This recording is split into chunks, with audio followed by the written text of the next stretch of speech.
To know ourselves more deeply, it is necessary to review the bases of our own psychology. For example, what really defines the level of human being that we are? Could it be the degree we have, the positions we hold, and our opinions? Some think that it is the goods we have or the profession that we have. We have several concepts about who we are, and to have a broader vision of ourselves, it is necessary to review these concepts. People everywhere think that they are the most suitable, the most correct, and the most just. People who set themselves up as examples to others. If all of these opinions were true, the world would be a much better place, given the amount of people who think that they are good and honest.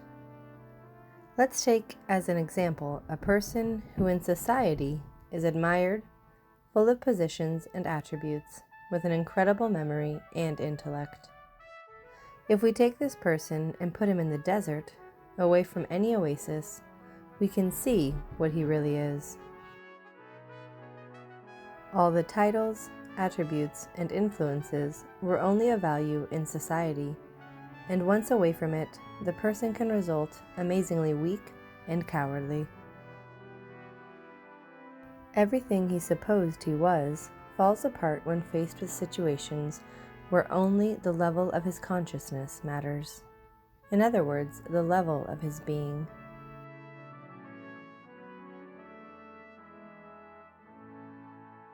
Biologically, all people are equal, endowed with the same physical, mental, and emotional capacities.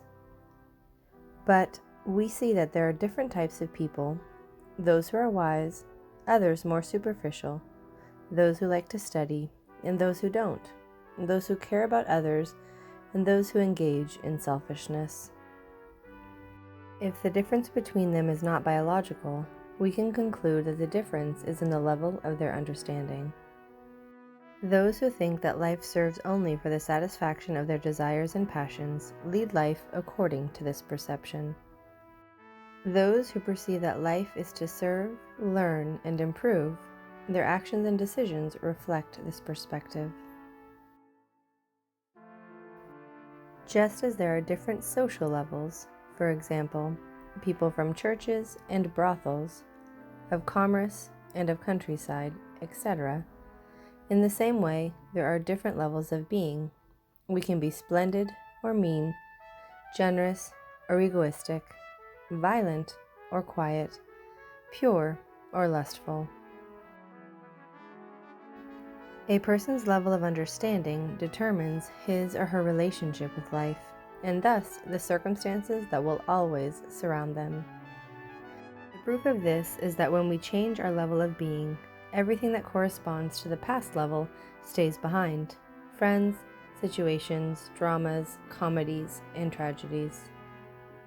Many times we think that the cause of our suffering is in what happens to us on the outside, but in truth, it is inside us, that is, in the level of being that we have. To grow is not to have what we don't have, or making things be our way. When we change our level of understanding, things that would have made us sad will no longer make us sad. Things that were difficult for us cease to be. We change our level of understanding when we eliminate the psychological defects that hold our consciousness back, and so we take our level of being higher and higher.